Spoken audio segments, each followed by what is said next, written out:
Izinkan saya membuka dulu, Pak. Bismillahirrahmanirrahim. Assalamualaikum warahmatullahi wabarakatuh. Waalaikumsalam warahmatullahi wabarakatuh. Selamat bertemu kembali teman-teman penonton setia Teshik Knowledge dari BPSDM Provinsi Jawa Barat yang pada kesempatan kedua ya Bu Rita ya, kami akan menyajikan tentu saja narasumber-narasumber yang kami pilihkan buat teman-teman ASN semua yang tidak kalah penting dalam pengalaman-pengalaman bekerjanya.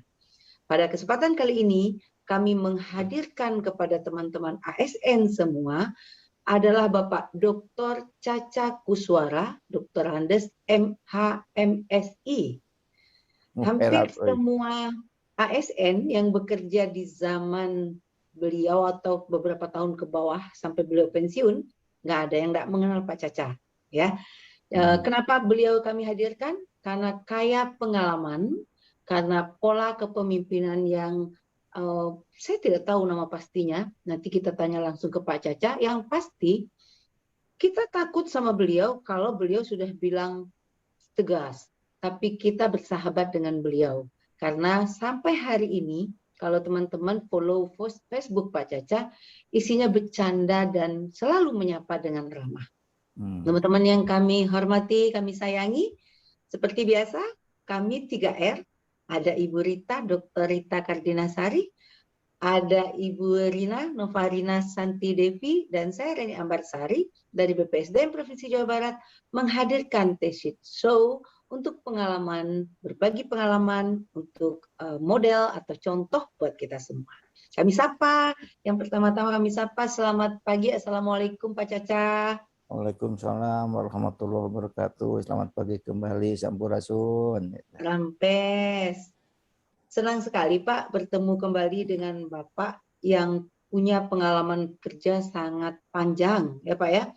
Nah, acara hari ini tuh Pak sebetulnya merupakan rangkaian acara bahagian dari pengembangan kompetensi. Pengembangan kompetensi itu selain pelatihan, magang, coaching, mentoring, dan lain-lain, Teshik Show ini merupakan bahagian dari pengembangan kompetensi berupa belajar langsung dari pelaku Pak. Belajar langsung dari pelakunya. Kita bincang-bincangnya santai aja Pak, tapi pasti nanti pertanyaan-pertanyaannya rada-rada tajam, terutama dari Teh Rina Pak. Karena Teh Rina adalah lama mendampingi Bapak di asisten 1, saya ingin Pak mendengarkan dulu dari Teh Rina. Mungkin informasi tentang Bapak dan hal-hal yang ingin disampaikan tentang Bapak. Mangga Teh Rina. Baik. Terima kasih Uni Reni. Kita manggilnya Uni ya, biar lebih akrab. Karena ini bincang-bincang yang kita lakukan secara akrab ya, penuh kekeluargaan begitu ya. Baik Uni, kita ini tujuan daripada Teshik Show ini adalah ini Pak, kalau bahasa Inggrisnya when experience becomes knowledge gitu. Nah ini buatan berita nih kayak gini. Itu bahasa berita atau mah? Bahasa berita ini Pak. Jadi kita dari para senior ini, terutama JPT-JPT di Jawa Barat, bagaimana sih menjalankan tugas yang lalu sebagai abdi negara dan menjadi panutan. Nah kalau jadi panutan sih Bapak kayaknya udah sangat ya Pak ya, karena dulu Bapak memulainya juga banyak berkecimpung dengan mengarahkan para pemuda-pemuda ya Pak dulu ya.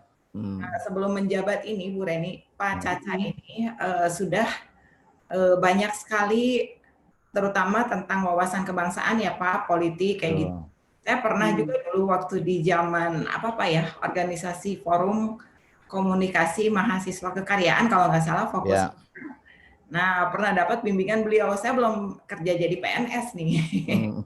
Pak Caca udah ngadain hal-hal seperti itu untuk wawasan kebangsaan seperti itu ya. Dan di bawah apa ya Pak dulu Kesbangpol ya direktorat. Ya, kalau tidak salah. Direktorat Sospol kalau dulu namanya. Direktorat Sospol. Jadi udah tahu banget Bapak tuh bagaimana cara mengarahkan generasi muda begitu ya Pak ya.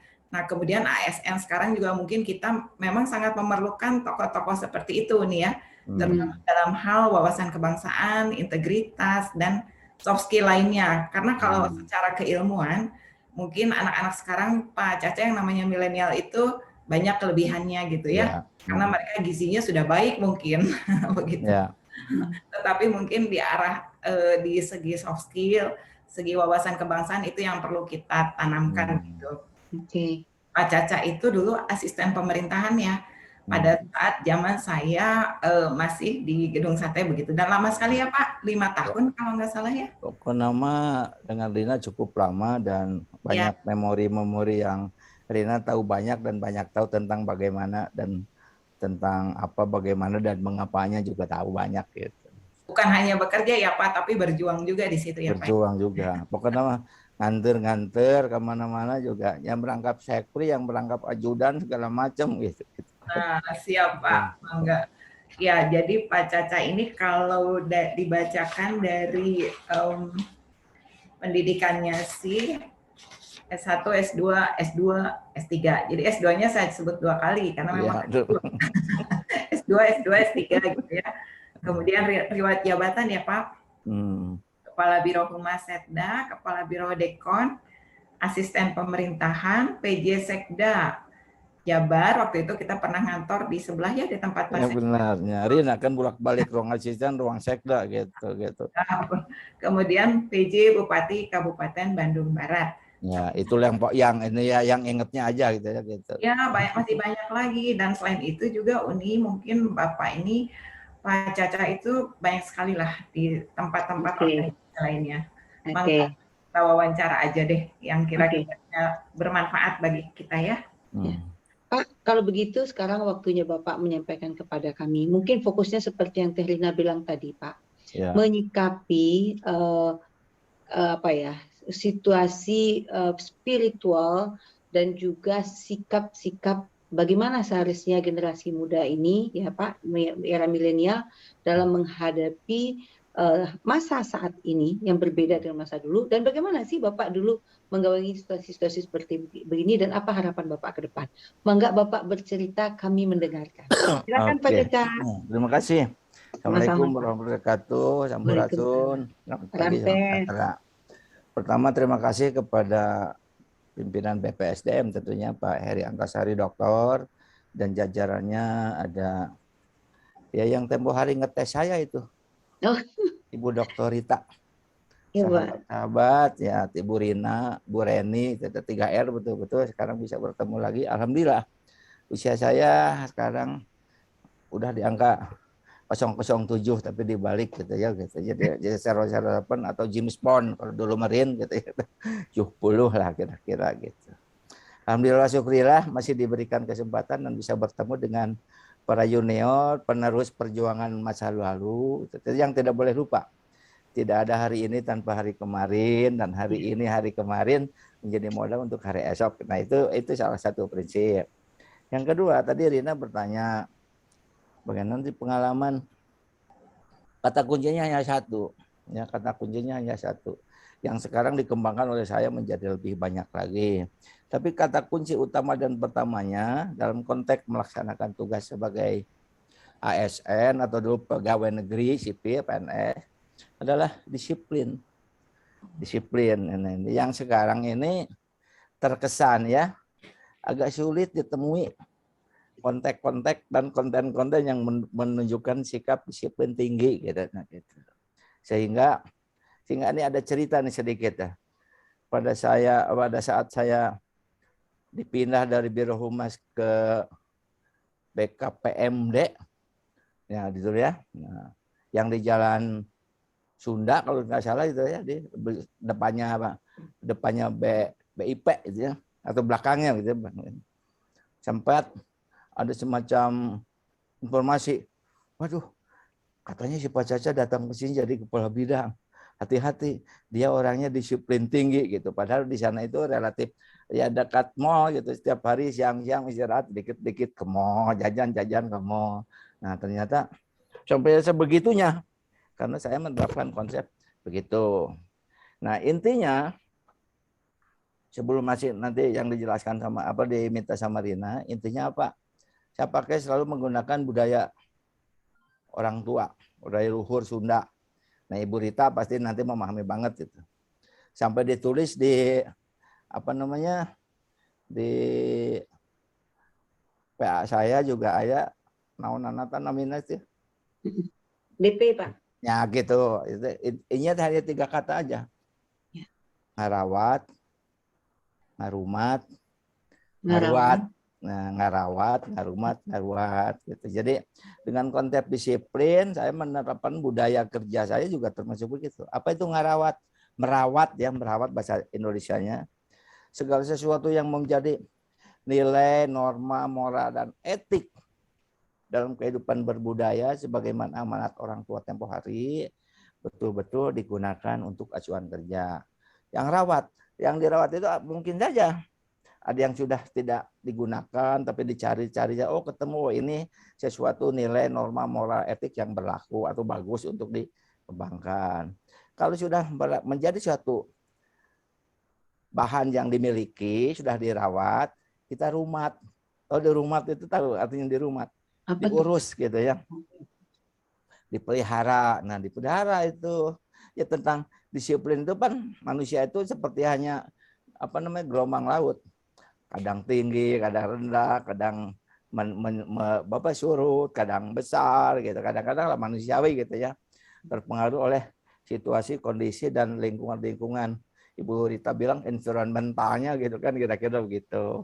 Manusia lah wajar gitu ya. Apalagi masa-masa berkembang pasti ada plus minusnya dalam kehidupan bermasyarakat, berbangsa, bernegara pasti ada.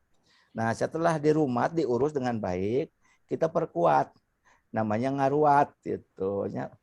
Bukan karena saya dulu pernah ketua dalang terus ngaruat itu memainkan cerita-cerita fiktif seperti itu, bukan. Tapi ngaruat itu adalah memperkuat posisi ya hal-hal yang sudah dimiliki dalam diri untuk untuk selalu dikembangkan menjadi sesuatu keyakinan dan kekuatan diri. Nih kalau bahasa sekarang barangkali ya kita harus tahu juga kalau pakai tulis SWOT gitu ya.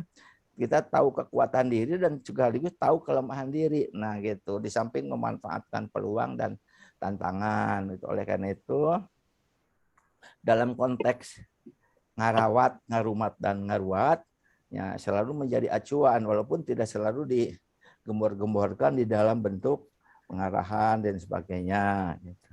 Nah kaitannya dengan apa yang disampaikan Bu Rina, memang saya dulu diberikan tugas oleh pimpinan beberapa zaman di Direktorat Sosial Politik ya, 4 jabatan di situ. Pertama sebagai staf dulu, ya kedua tempatkan sebagai kepala seksi dulu namanya gitu. Kepala seksi pembinaan masyarakat.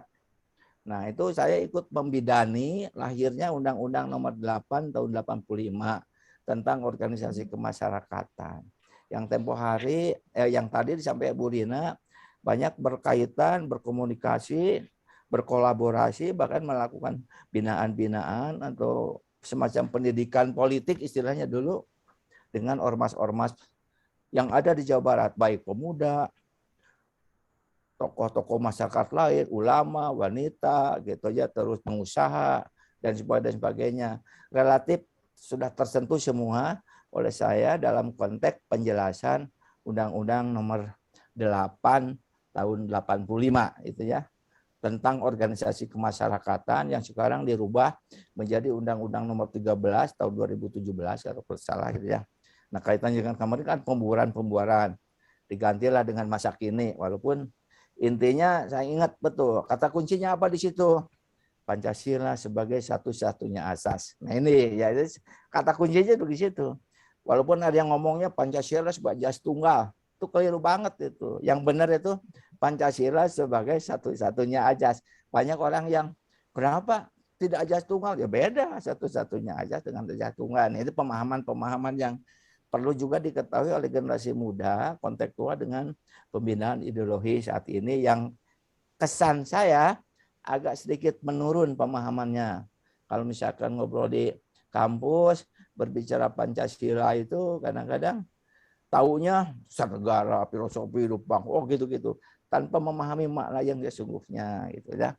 Nah ini yang sesuatu yang perlu dikembangkan lebih lanjut sebagai suatu kritik lah kepada generasi muda saat ini yang namanya siap melanjutkan Indonesia lebih maju di masa depan. Kuncinya kan ideologi. Itu gitu dah. Nah, selanjutnya dalam konteks pembinaan hubungan dengan kehidupan organisasi kemasyarakatan, ya juga pernah ditugasi sebagai kepala seksi yang menangani organisasi sosial politik. Jadi dari pembinaan ormas, katakanlah gitu ya, menjadi kepala seksi yang menangani pembinaan sosial politik. Di situ kuncinya banyak komunikasi dengan teman-teman dari jajaran partai politik. Mohon maaf Bu Rita. Nah, ada waktu itu hanya 3 partai. Partai Persatuan Pembangunan, Partai Demokrasi Indonesia, dan satu yang tidak mau disebut partai, namanya Golongan Karya dulu ya. Dulu mah Golkar itu bukan partai, organisasi sosial politik yang namanya Golongan Karya. Gitu. Tapi yang satunya Partai Persatuan Pembangunan dan satunya Partai Demokrasi Indonesia. Sebelum ada Partai Indonesia Perjuangan. Saya banyak bersahabat dengan mereka sebagai birokrat.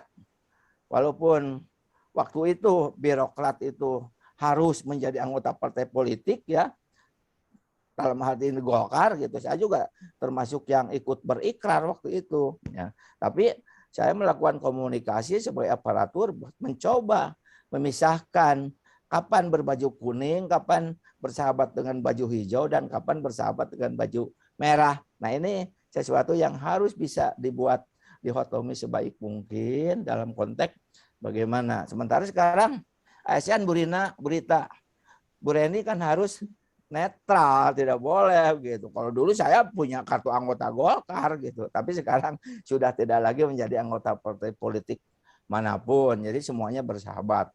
Apalagi jumlah partainya juga tidak banyak tahu sekarang berapa banyak itu. Kalau dihitung, kalau dulu cuma 3. Apa semua, pengurusnya di sini, kantornya di mana, sekretarisnya siapa, benarnya siapa, anggotanya siapa. Sekarang mah bingungnya nih partai apa, ada tiba-tiba muncul lambang ini. Di jalan kadang-kadang saya juga suka apa namanya mengumpat sendiri. Kok jalan-jalan di Bandung jadi tidak bersih gini, banyak bendera bertaburan di jalan gitu. Kadang-kadang gitu ya.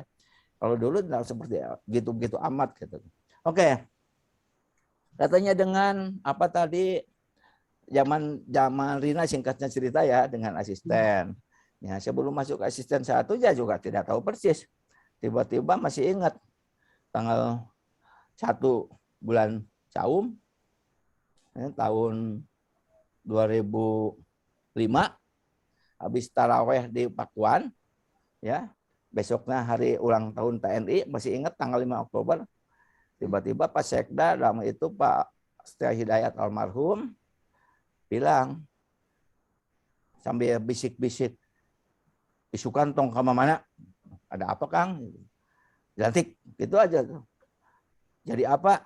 Ma isuk we, tong tatanya, nah, gitu bilangnya gitu. Siap gitu gitu.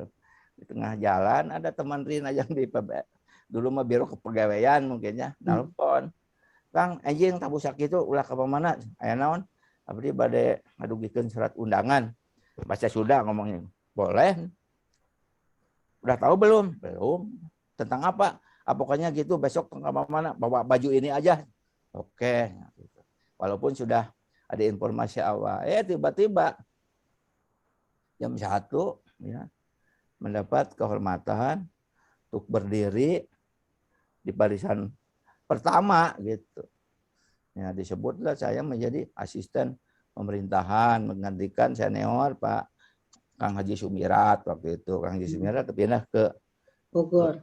Bapeda, enggak ke Bapeda kalau salah. Bapeda dulu ya Pak. Bapeda dulu, nah ke Bapeda terus ke inspektorat, dari inspektorat terus ke Bogor gitu kalau nggak salah gitu. Beliau paling sering ya, jadi pengalamannya paling banyak karena sering bergonta-ganti, itu sebenarnya bagus sekali. Daripada terus dalam satu jabatan lama itu sebenarnya kurang bagus sebetulnya gitu. Ya 2-3 tahun, 4 tahun pindah, 3 tahun, 4 tahun pindah itu bagus sebetulnya. Oke. Nah, di situ dipertemukan dengan seorang sekpri yang sangat setia, ini namanya Ibu Rina. Ibu Rina Novarina gitu ya, gitu. Pak, sedikit boleh Pak? Maaf sekali Pak menyela. Bapak barusan mengatakan gonta-ganti jabatan itu bagus. Boleh agak diperjelas sedikit Pak? Oh gitu. Gonta-ganti jabatan itu bagus itu karena apa? Pengalaman. Oke. pengalaman dan ada penyegaran-penyegaran yang biasanya saya komunikasi misalkan hanya dengan Bu Reni aja gitu ya, dan partnership tugas. Tapi tiba-tiba ganti jabatan, ada pemikiran baru, nuansa baru. Oh, berarti saya harus berkomunikasi dengan ini. Berarti setidaknya aturan barunya akan harus dipelajari gitu. Karena saya selalu berbicara bekerja itu kemana-mana pun sampai sekarang, Bu Rita, Bu Rina, Bu Reni ya. Di tas saya kecil ya, selalu dibawa itu Undang-Undang Dasar. Undang-Undang Dasar ini buku sumpah sampai sudah lecek kayak gini coba ini. Gitu. Saya pasti selalu bawa gitu. Karena apa? Saya punya keyakinannya itu dari zaman dulu. Padahal saya apa urusan sekarang udah nggak kerja, paling-paling kalau ngajar gitu. Keyakinan saya sebagai seorang Muslim, saya harus punya 2 Alkitab yang tidak boleh lupa. Pertama Al-Quran, ya, yang kedua Undang-Undang Dasar gitu. Pemikiran saya gini dari zaman saya sebagai orang Muslim belum selesai kalau belum baca Al-Quran kapanpun dimanapun gitu, dan lagi apapun katakan singkatnya gitu. Tapi sebagai orang Indonesia, saya belum juga menjadi orang Indonesia yang benar, yang baik, yang taat hukum kalau tidak pernah baca dengan baik Undang-Undang Dasar. Oleh karena itu, Muslim yang baik orang Indonesia adalah yang punya dua-duanya. Baru selesai itu orang Indonesianya. Nah itu kuncinya itu. Oleh karena itu, yang utama dan pertama dalam melaksanakan tugas dulu, walaupun sekarang sudah teknologinya 4.0, 4.0, 5.0, saya titipnya pada ada di semua. Yang utama dan pertama tetap saja 1.0, jangan lupa. Karena 1.0 itu adalah intinya berpegang teguh kepada aturan-aturan yang harus dilakukan. Boleh ya undang-undang Pemda itu kan 2314 ya gitu ya. 32 2014. Ya, mengatakan harus inovasi gini-gini, tapi ada implik-implik takutnya, menakutkannya juga. Nggak boleh lah gitu-gitu, walaupun nanti tidak usah dihindari supaya tidak berkaitan dengan aspek-aspek hukum. Loh, kenapa inovasi kok dikontekstualkan dengan yang demikian? Saya juga kurang setuju gitu. Ya, jadi walaupun inovasi dilakukan begini dan begitu-begitu untuk kemajuan, intinya jangan lupa yang utama dan pertama, ingat tuh fungsi pemerintahan menurut undang-undang yang terakhir, undang-undang tentang administrasi pemerintahan, regulasi. Sebelum pelayanan itu yang utama dan pertama birokrat itu pegang teguhnya ada regulation gitu ya, regulasi. Nah, dengan regulasi itu lakukanlah servis gitu. Pelayanan yang terbaik. Jadi pelayanan apapun bentuknya dan untuk siapapun diberikan tetap harus berpegang teguh pada regulasi. Artinya aturan. Iya, Pak. Aturan itu ya bisa dalam bentuk hukum dalam yang tertulis maupun yang tidak tertulis. Nah, yang ketiga baru melakukan pembangunan, gitu kan fungsi pemerintahan ketiga itu. Pelayanan dalam pembangunan tetap kuncinya ada bagaimana membangun Jawa Barat ini. Nggak boleh kalau ada regulasi, kuncinya itu.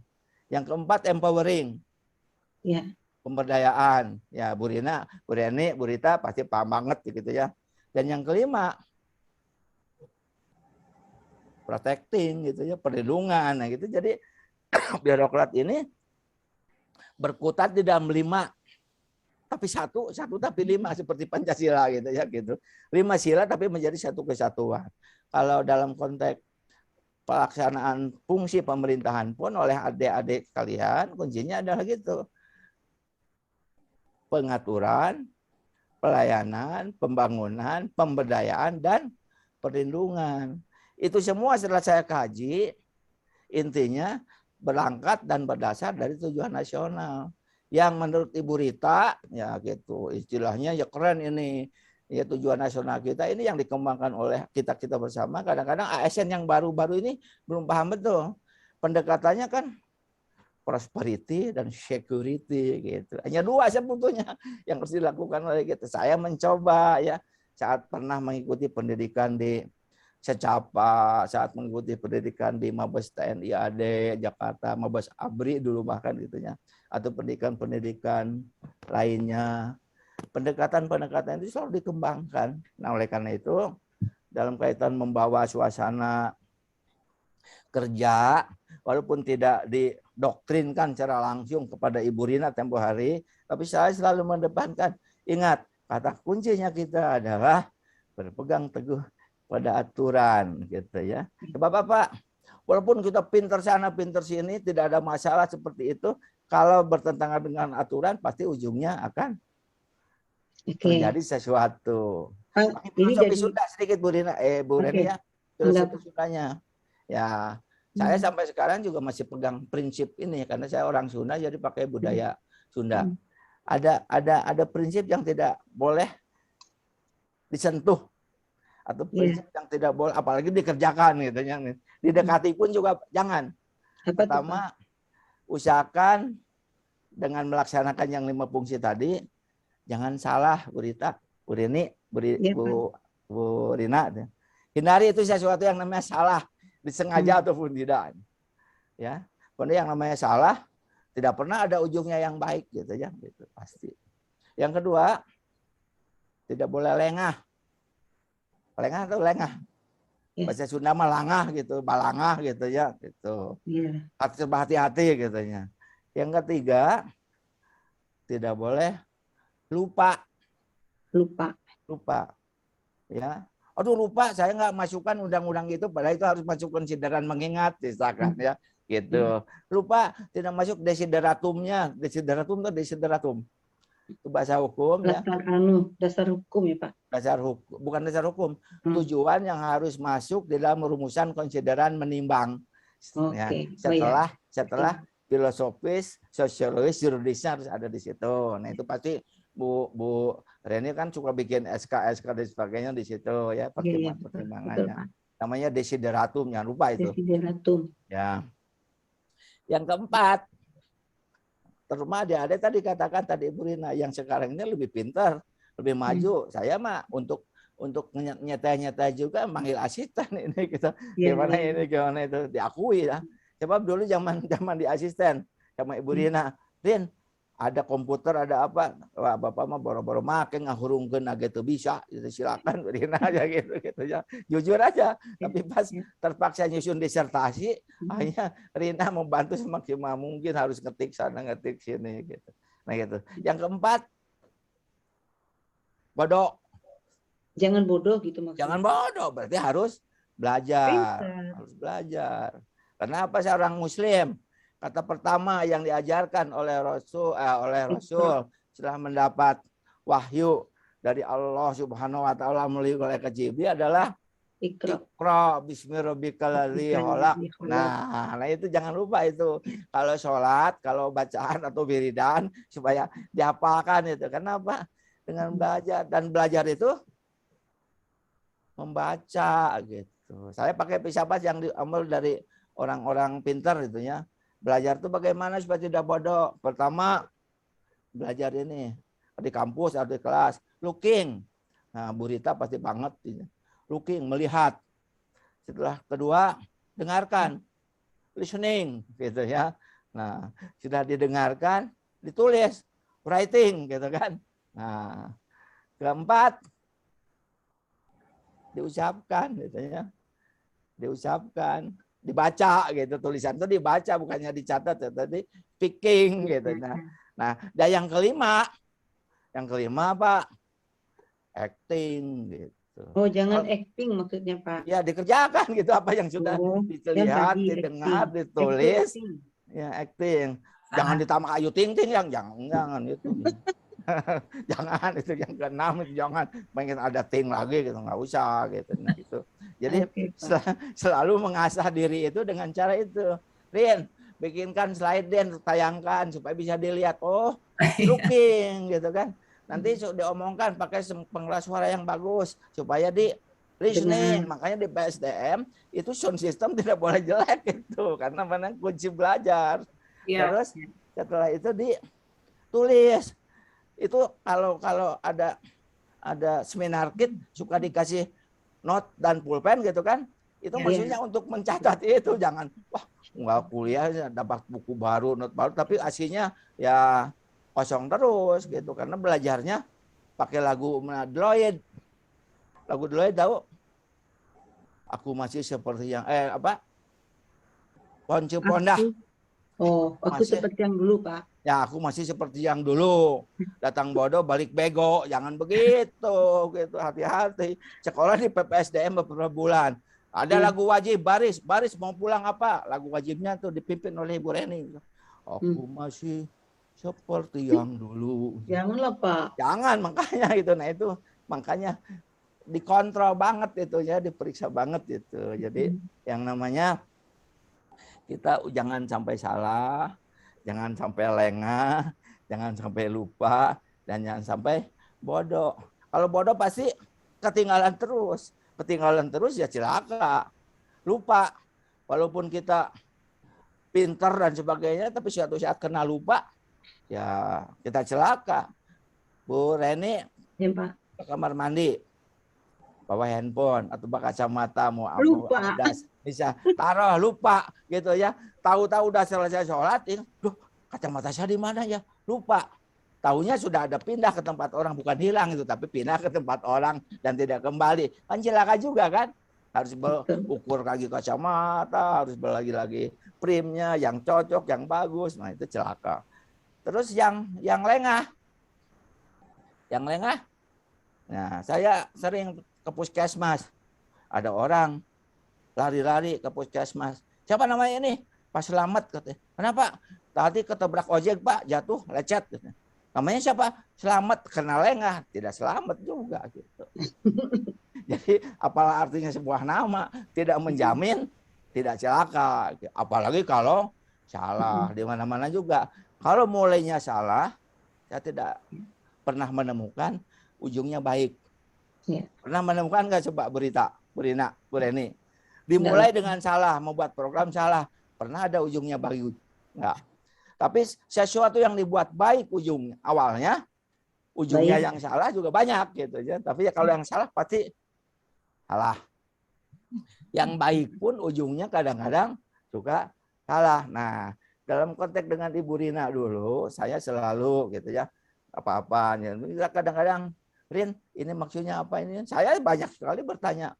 Ini harusnya disposisi sebagai suatu sikap saya sebagai asisten, lanjutnya kemana?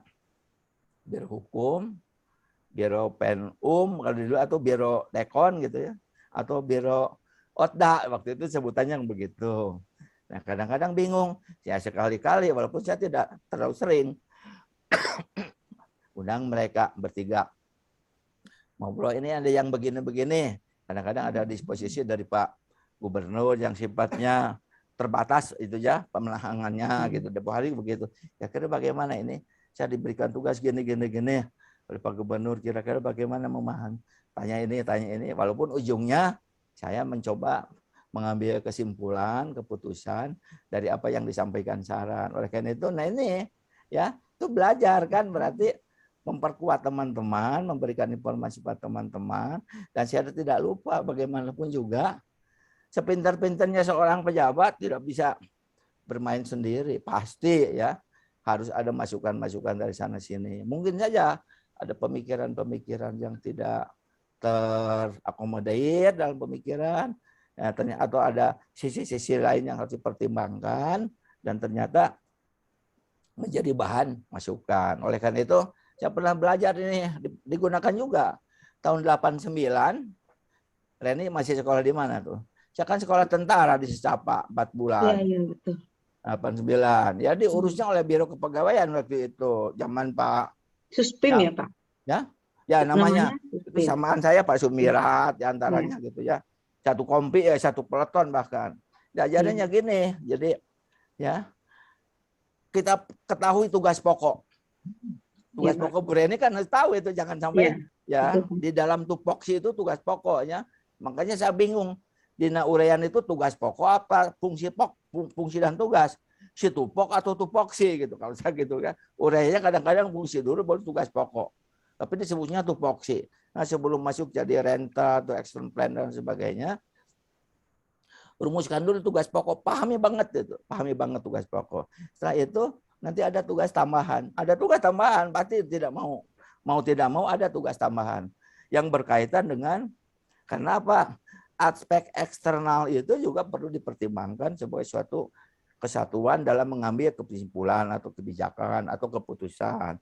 Nah, sudah ada tambahan, ada lagi sesuatu yang namanya tugas imbuhan, ya, tambahan. Ya. Apa tuh Pak? Imbuhan itu kan model yang misalkan gigi jadi gerigi, nah gitu kan ya. Itu sebenarnya tambahan-tambahan juga. Tapi sudah ada tambahan, tiba-tiba muncul lagi ada yang lain.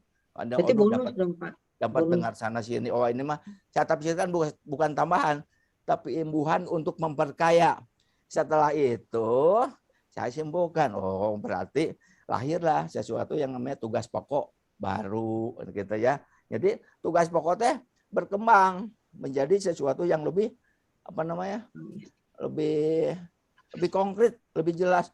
Ya, sehingga komunikasi misalnya ini zaman saya asisten apapun sebelumnya Pak Gubernur menugaskan harus komunikasi dengan ini. Coba tanyakan tentang ini misalkan ya. Masih ingatlah hal-hal yang seperti itu.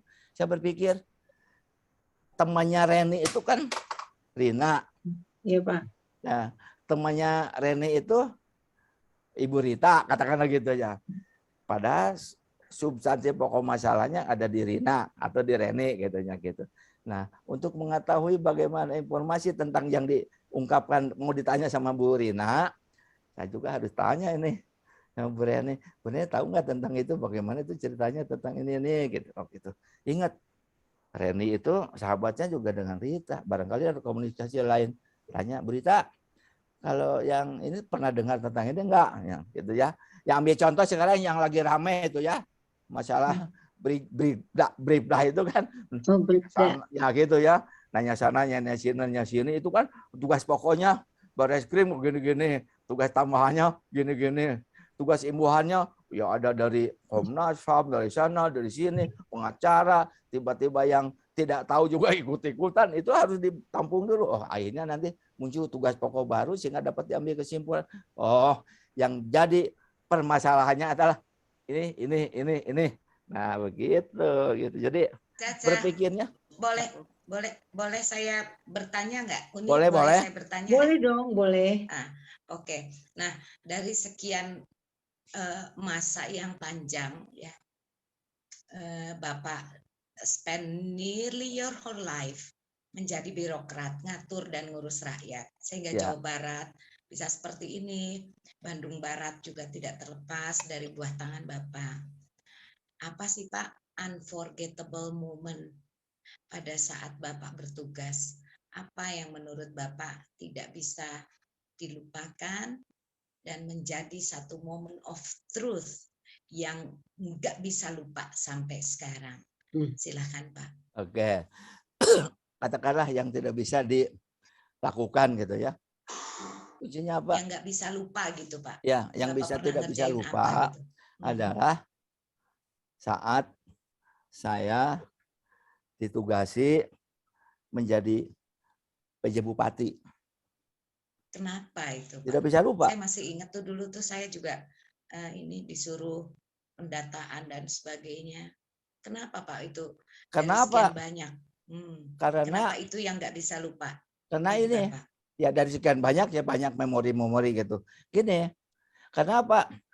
Saya ditugasi oleh Pak Gubernur itu untuk menyusun sejumlah nama, ada 32 nama yang saya tahu. Warina juga tidak dikasih kalau gitu.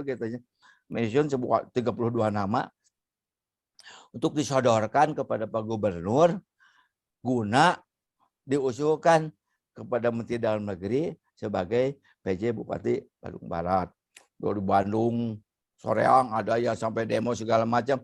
Saya kebetulan dari tempat jadi tidak tahu gitu. Tiba-tiba satu hari saya dipanggil oleh beliau. Cak, sini Bapak mau ngomong. Di mana Pak? Bapak di mana? Pakuan. Oh gitu. Siapa? Belenyeng gitu. Rina juga tadi ajakan Belenyeng yang Pak Endang gitu. Nah, yang sopir mesti ingat. Nah, diterima langsung di ruang tengah sambil Bapak nonton televisi yang besar gitu. Ini, nah udah ngomong gitu, ngobrolnya tong di dia Cak. Saya ada mulai bertanya, aduh serius banget sih Bapak biasa taruh begini gitu ya Pak Gubernur. Maksud Bapak kemana? Iyanya besok Anda ke Jakarta. Jakarta ada acara apa Pak? ini antarkan surat ini langsung ke Dirjen Otda waktu itu namanya gitu ya. Nah, gitu. Tapi bagusnya melalui sekjen, tapi ada 2 surat, bawa aja dua-duanya. Oh, Bang, mangga Pak. Tentang apa Pak? Baca aja aku sorangan. Nah, mohon izin Pak, saya baca gitu. Supaya nanti saya bisa diskusi pas dilihat. Ya, mengusulkan 1, 2, 3 untuk calon penjabat Bupati Bandung Barat. 1, Caca Kuswara. 2, Abu Bakar. 3, Nana. Itu kalau tidak salah gitu yang ingat gitu. Saya nggak ulang gitu, nggak ngomong, cuma narik napas. Beliau negur. Kenapa diam aja? Itunya. Saya balik nanya sama beliau. Punten Pak, ente lepat. Karena gitu aja. Mohon maaf Pak, nggak salah gitu ya, bertanya gitu. Caca kan sudah pernah ngomong ke saya, kata Pak Gubernur. Kamu akan loyal melaksanakan tugas apapun yang diberikan oleh pimpinan gitu. Dan saya pernah berikrar dulu, Pak, untuk melaksanakan tugas karena saya sudah dididik tentara tempoh hari, apapun yang diberikan saya akan siap melaksanakan dengan sebaik-baiknya, saya usahakan demikian. Bahkan ada tambahan kalau saya. Ya, saking loyalnya kepada pimpinan dan rangka melaksanakan tugas ya. Jangankan ya, diminta untuk melaksanakan tugas yang seberat apapun. Bila perlu, saya harus berkorban jiwa untuk melaksanakan tugas sepanjang bermanfaat untuk masyarakat, bangsa, negara. Saya siap. Ternyata Bapak Gubernur ingat gitu. Kamu kan sudah berikrar di hadapan saya. Kenapa nanya? Siap salah Pak. Langsung jawab gitu. Saya ingat gitu. Siap salah Pak. Pokoknya jangan banyak omong. Besok Anda ke Jakarta bawa surat ini. Gitu. Terus ya nanti tunggu jawabannya gitu. Tapi Anda harus terus komunikasi di jalan. Nah itu yang paling ingat. Karena ikrar saya kepada beliau dan sebagainya oleh beliau ternyata tidak lupa. Jadi dengan pimpinan itu sesuatu yang diucapkan kalau memang sudah tekad harus diingat-ingat oleh kita dan beliau juga terlalu ingat. Ini sesuatu yang sangat berkesan buat saya karena memang ya istimewanya begitu. Tiba-tiba ya diundang oleh pusat Depdagri. Bukan apa-apa, ternyata tolong bantu merevisi perbaikan Undang-Undang nomor 12 tahun 2007, masih ingat ya. Ada kalimat-kalimat yang kurang bagus menurut Anda karena nanti Anda yang akan ditugasinya, tolong perbaiki kalimat-kalimatnya. Gimana coba? Saya harus akan ditugasi tapi harus memperbaiki redaksi-redaksi dari undang-undang itu. Dan itu kewenangan DPR dan pemerintah gitu. Nah, kenapa nanya kepada orang yang akan ditunjuknya gitu. Ingat ya Pak Jubaidi lah waktu itu direkturnya itu ya Pak Jubaidi waktu itu ngomong. Ya Pak Jubaidi ngomong-ngomong gitu. Kenapa begini Bang? Yang banyak omong pokoknya sudah perintah ini dari Pak Mendagri waktu itu. Pak Mendagrinya Pak Yogi S. Memet. Bukan bukan. Gamawan Pak. ya, Pak Gamawan. Bukan. Pak Widodo AS. Pak Tentara Pak. Dalam negeri ad interim. Ada Menteri Dalam Negerinya Pak Ma'ruf. Lagi sakit. Bukan Ma'ruf Amin, Pak Ma'ruf ya. Jenderal Ma'ruf betulnya gitu. Oh iya betul. Lagi sakit. Mendagrinya ad interim adalah Pak Jenderal Laksamana Nama Laut ya, Pak Widodo AS. Waktu dilantik di Gedung Sate kan, ya satu-satunya bupati yang dilantik oleh menteri, ya Menko Polhukam gitu lagi, bukan Pak Widodo AS, Letjen TNI kalau tidak atau Jenderal TNI, Jenderal. Itu yang tidak saya lupa Bu Rita ya. Kalau yang lain-lain mah ya relatif diingat tapi tidak seistimewa event-event itulah gitu. Kira-kira itu ya Bu Rita ya. Oke. Ya, jadi inilah pentingnya kita menggali tacit knowledge ini ya. Karena tacit ini nggak bisa dipelajari, itu hanya bisa harus dilalui. Ya. Iya, sama aja kayak kita malam pertama ya Bu ya. Sengaja dulu kan harus mengalami. Saya ada yang mau ditanya juga. Boleh. Ya, boleh ya Bu Rita ya. Sorry ya. Silakan. zaman itu berubah. Perubahan itu pasti. Dan pemerintahan, masyarakat itu dinamis ya Pak ya. Pasti di zaman Bapak juga ada periode-periode perubahan seperti apa yang kami rasakan sekarang. Ada perubahan Pak. Dari era generasi kita berpemerintahan beberapa waktu lalu Pak, ketika 20 tahun lalu kami jadi pegawai, dengan kondisi hari ini perubahannya drastis Pak, drastis. Bapak mungkin juga pernah mengalami perubahan itu. Bagaimana sih Pak menyikapi, berperilaku dalam saat perubahan terjadi? Karena perubahan itu sangat memungkinkan untuk aturan-aturannya juga membingungkan gitu loh Pak. Betul. Nah, hari ini misalnya ya Pak, hari ini era digital Pak. Mungkin beberapa kebijakan kita tentang bagaimana berkomunikasi, bagaimana berkreat, menciptakan sesuatu itu berubah sekali dengan apa yang kita pahami dulu. Nah, di posisi perubahan itu bagaimana bagusnya bersikap atau apa pengalaman Bapak terhadap situasi yang berubah? Oke, terima kasih ya. Saya masuk kerja tuh mulai masuk injak gedung sate, karena kerja pertama gedung sate. Tanggal 1 Juni tahun 1978, masih ingat hari Senin. 78. Itu. Nah, terus berakhir juga hari lupa harinya, pokoknya hari Senin juga, bisa pagi lah, dilepas pawawan almarhum tahun tanggal 1 November tahun 2010 lah gitu ya Bu Rita, karena diusir sama Rina, itu nggak boleh masuk ruang ini lagi katanya gitu. Ceritanya gitu. Nah, pada saat saya masuk, saya terkenang waktu itu. Saya masuk kuliah itu tahun 1972. Tahun 74 belajar, ada pelajaran namanya local government atau pemerintahan daerah baru kali itu. Dan baru lahir Undang-Undang Nomor 5 tahun 1974. Nah, yang ajasnya jelas. Desentralisasi, rekonstruksi dan tugas pembantuan gitu ya. Bahkan ada sebut serta tantra segala macam dulu zaman sekolah di APDN kan gitu ya, diajarkan seolah-olah ada 4 ajas gitu loh ceritanya gitu. Nah, lama hafal banget lah gitu. Kebetulan saya juga dapat tugas dari pimpinan untuk ikut ngajar di APDN Bandung yang sekarang murid-muridnya ada yang jadi PJ Bupati Bekasi gitu ya, ada yang jadi Sekda Kota Bandung, ada yang ya pejabat-pejabat lah gitu. Termasuk yang di BPSDM juga banyak gitu ya gitu. Itu ceritanya gitu. Nah, perubahan DAPSI itu kan yang dirasakan secara regulasi dulu ya Bu Leni ya. Iya Pak. Lahirlah Undang-Undang 2299. Ya, itu betul-betul drastis sehingga yang sekarang sampai saat ini masih kadang-kadang orang terpengaruh dengan undang-undang itu.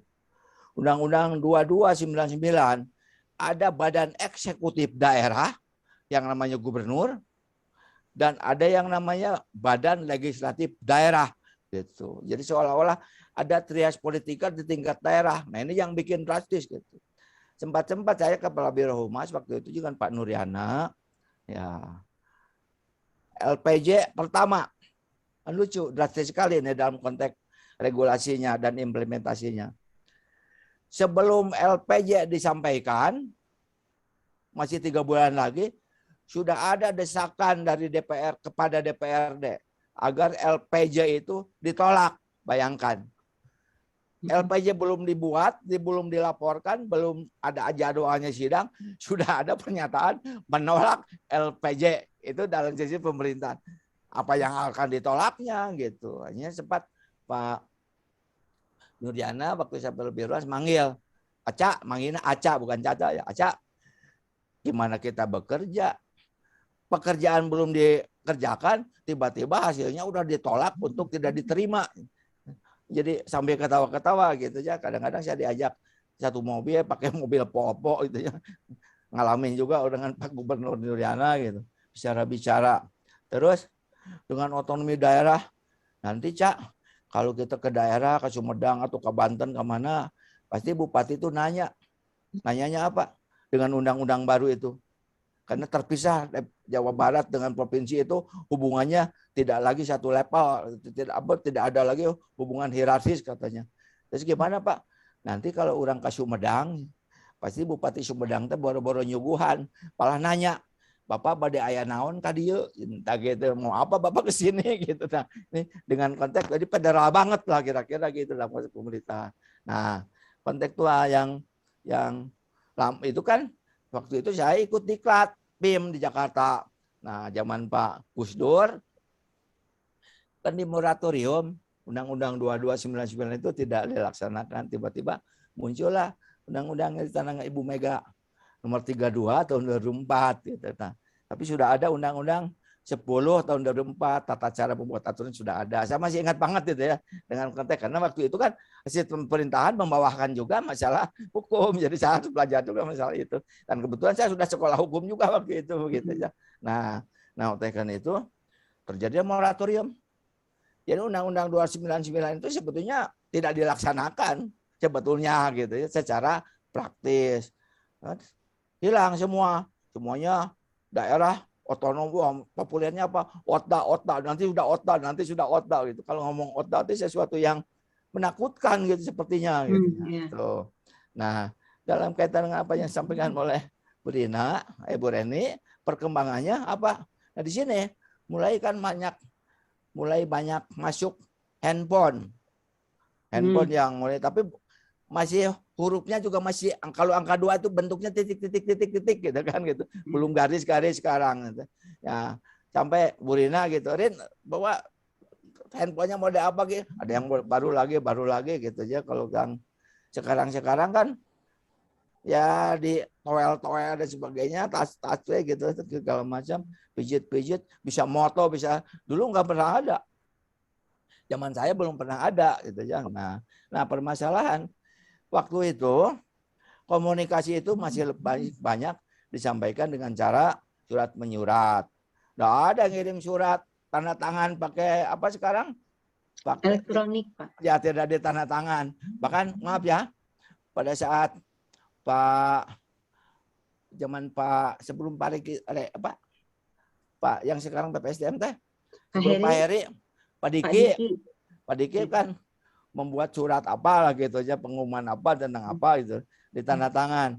Nah, ada di grup Purnawirawan Pemda Jabar gitu ya. Seorang mantan bupati bertanya, kenapa ini nggak sopan banget surat tadi tanda tangan katanya gitu. Saya jawab, Kang, punten, sekarang mah pejabat tanda tangan, tapi tanda tangannya marah. Ya bagaimanapun juga surat harus ditanda tangan baru sah, gitu ya. Nah ini salah satu perubahan drastis, berarti sosialisasi teknologi dari 1,0 menjadi sekian 0 atau titik 0 gitu ya. Di sini kelihatan sekali. Nah yang diharapkan oleh saya, generasi muda ini jangan sampai gaptek seperti saya gitu ya. Ya tidak boleh lah gitu kan mengikuti. Tapi ingat kembali lagi ya Bu Reni ya.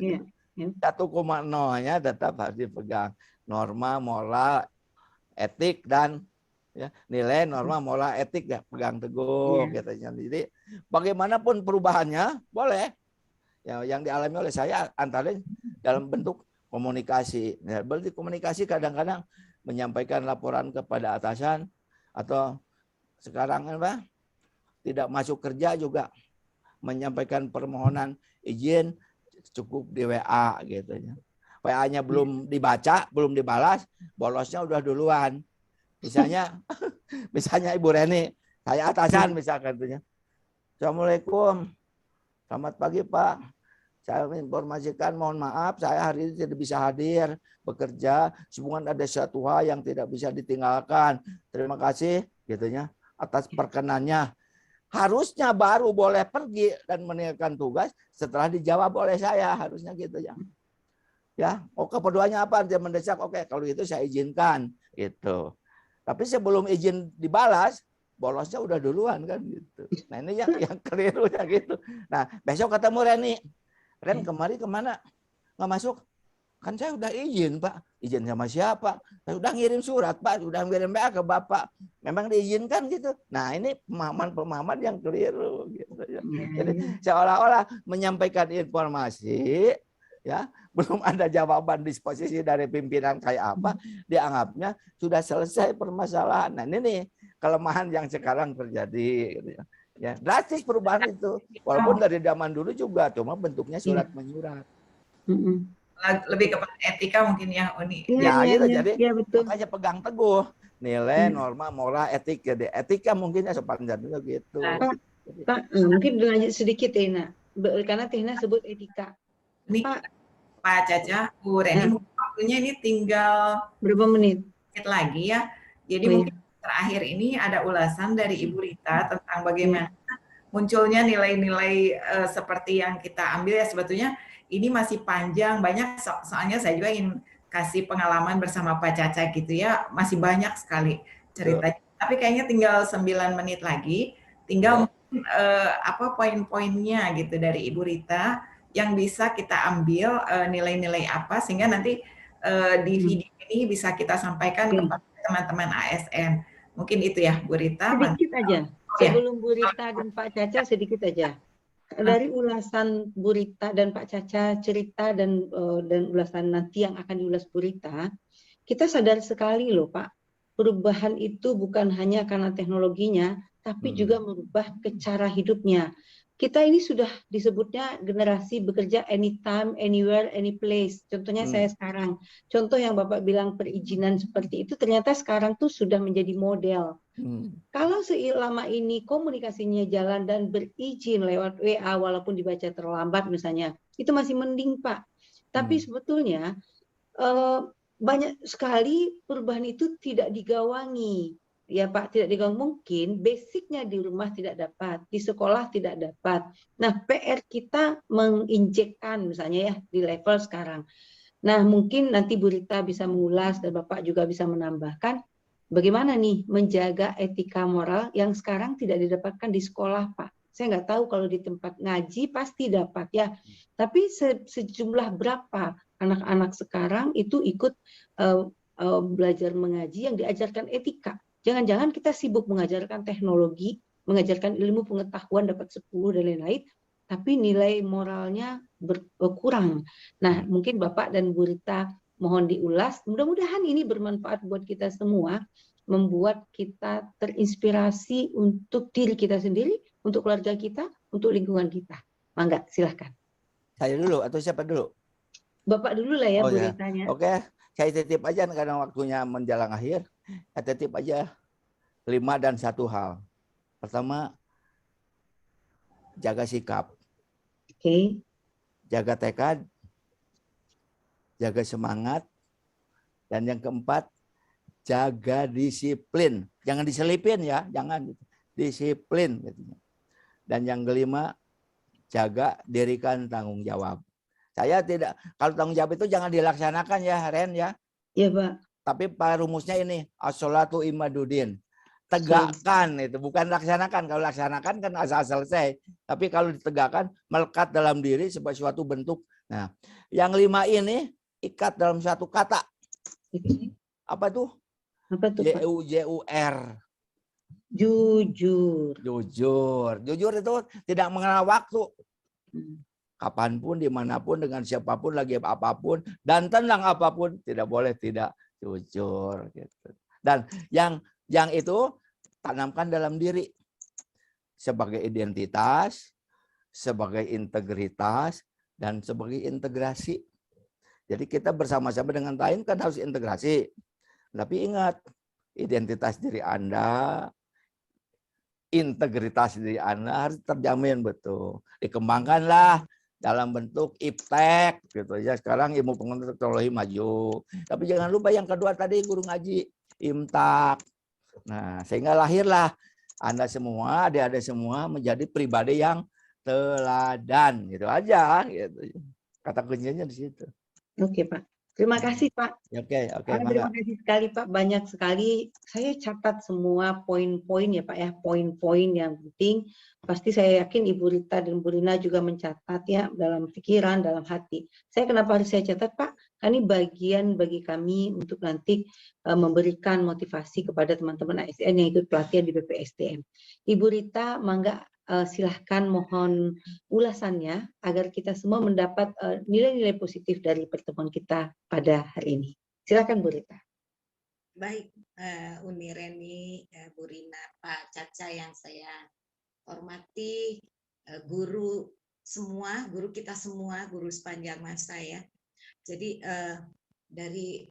dan teman-teman ASN semua tentunya yang menyimak tayangan ini, kita beruntung memperoleh apa ya ini, bukan hanya dongeng gimana dongeng? Ya, bukan hanya informasi ya, tapi this is a really a new knowledge ya, atau juga mungkin panggiling gitu ya.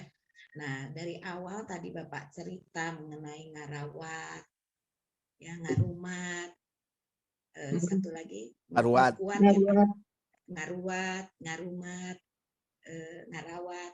Ini sebetulnya sudah diimplementasikan tuh yang ditulis di kitab Siksa Kandang Karesian ya, Pai Pancagati itu. Nah, kemudian juga kalau kita lihat leadership style-nya Pak Caca ini lebih kepada menerapkan nilai-nilai parenting. Jadi bagaimana beliau mengurus rakyat, mengatur rakyat melalui pelaksanaan tugas pokoknya, ini betul-betul masyarakat ini dianggap sama seperti anaknya. Jadi ada di pikiran, di hatinya. Sehingga saya lihat apa yang Bapak lakukan itu selalu ada unsur kepastiannya, baik melalui regulasi maupun prosesnya, pemantauan yang cukup ketat, juga penjaminan akan hasilnya. Nah, Uni dan Teh Rina serta teman-teman ASN semua, yang kita bisa pelajari sebetulnya ini khas kepemimpinan Sunda, ya. Pangeran Pamanah Rasa atau Prabu Siliwangi itu menitipkan kepada kita mengenai silih asah, silih asih, silih asuh, ya, silih wangikeun. Nah, ini dilakukan oleh Pak Tata tadi, Pak Caca tadi melalui beberapa filosofinya. Selain dari berpegang teguh pada aturan, ya, tadi Bapak bilang apa harus looking, listening, acting, writing, itu juga merupakan proses mengasah ya. Kemudian tadi jaga sikap, jaga tekad, jaga semangat, disiplin, tanggung jawab yang dicerminkan dalam perilaku jujur. Jadi kiranya Uni Reni dan Bu Rina, kita mudah-mudahan ada lagi nih ya sesi 2 untuk Pak Caca ya, karena kayaknya belum bisa kita gali semua dan belum bisa kita sajikan semua ya. Karena tadi ya saya dari sekian banyak saya bergaul, baru ini saya dengar ada seorang birokrat sejati yang di dalam tasnya itu bawa undang-undang dasar. Coba. Selalu, nah, ini luar biasa gitu. Ya, itu kan itu berarti bukan cuma sayang kepada pekerjaannya, tapi saya bisa merasakan bagaimana Bapak sayang terhadap rakyat. Bagaimana Bapak membangun Kabupaten Bandung Barat hingga bisa sampai dengan seperti ini ya. Dan wajah Bapak yang selalu teduh, penuh kasih sayang, penuh pengasihan, penuh pengajaran, ini yang mungkin dari kemarin-kemarin tuh kita suka ngegosip nih, kapan kita mesti ngobrol dengan Pak Caca. Nah, Bu Uni Reni dan Teh Rina dan rekan-rekan ASN semua, ada satu yang tidak bisa tergantikan oleh teknologi. Tadi sudah dipesankan oleh beliau ya, oleh Pak Caca, yaitu human contact. Ini sejalan juga dengan bukunya Dreyfus ya, Man Over Machine tahun 86. Beliau seorang ahli matematika, saudara kembar, yang satu ahli matematika, satu ahli filsafat. Mengatakan bahwa ada yang tidak bisa digantikan oleh mesin, yaitu intuisi. Dan kita sudah lihat apa yang dilakukan dan menjadi karya, menjadi legacy dari Pak Caca.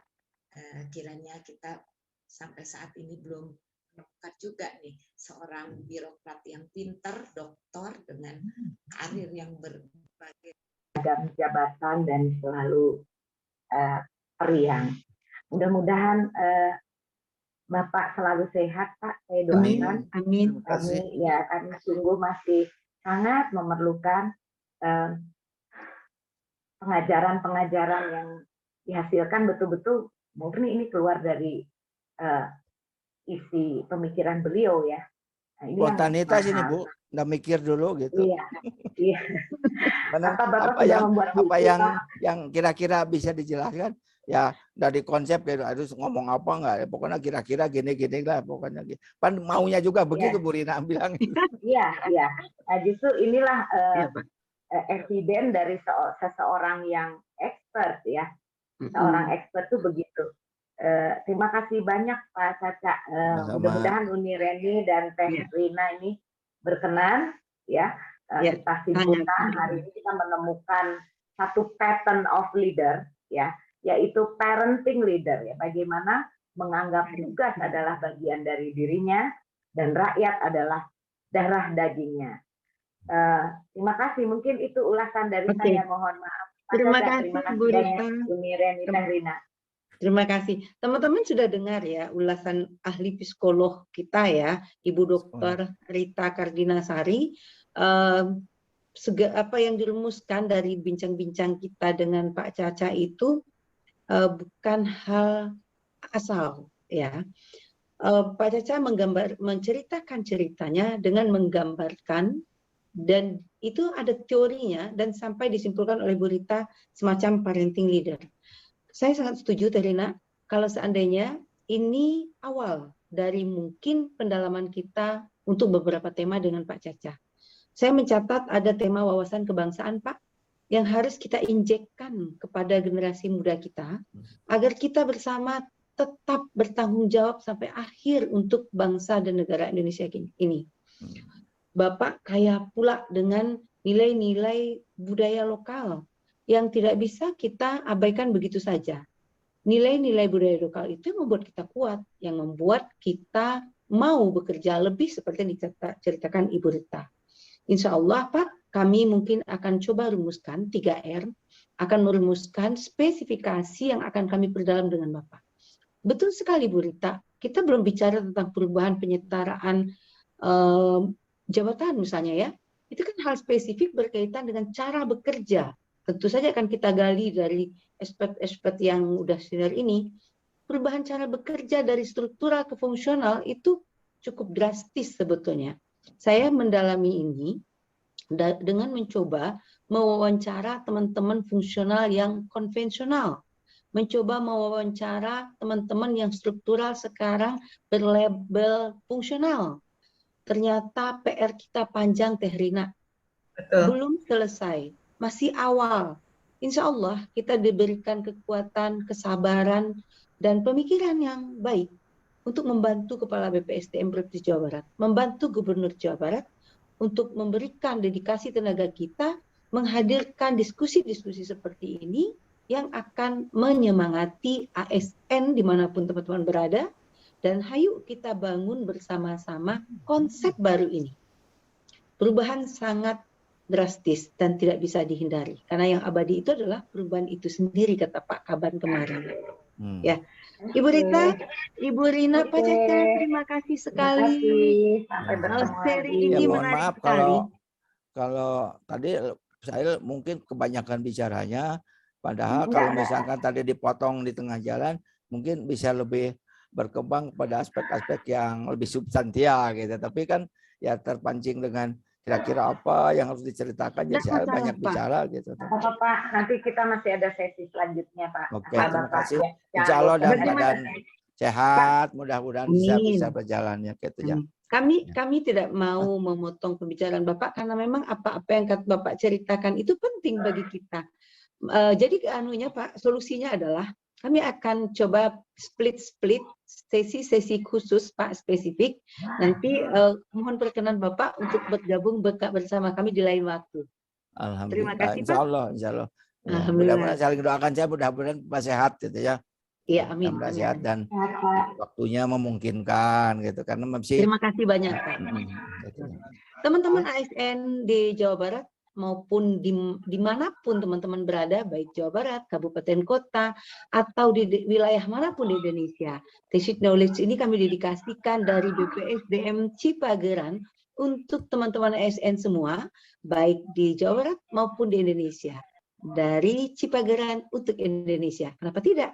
walaupun kecil, tapi kita mencoba untuk menyentuh hal-hal yang menjadi bahagian dari kebersamaan kita, pengabdian kita untuk bangsa dan negara. Sampai bertemu Amin. kembali di tesis berikutnya. Dan kalau teman-teman punya usulan dan saran terhadap acara ini, kami persilahkan untuk kontak kepada kami melalui jalur aplikasi BPSDM yang ada, silahkan, atau nomor kontak kami yang sudah ada. Insya Allah kami sangat berkenan untuk memberikan yang terbaik buat teman-teman semua. Billahi taufiq wal hidayah. Wassalamualaikum warahmatullahi wabarakatuh. Waalaikumsalam warahmatullahi wabarakatuh. Terima Salam. kasih. Sama-sama. Mohon maaf Sampai segala bertemu, kekurangannya ya. 3R ya. Sami-sami, Terima kasih. Pak. Terima kasih Pak.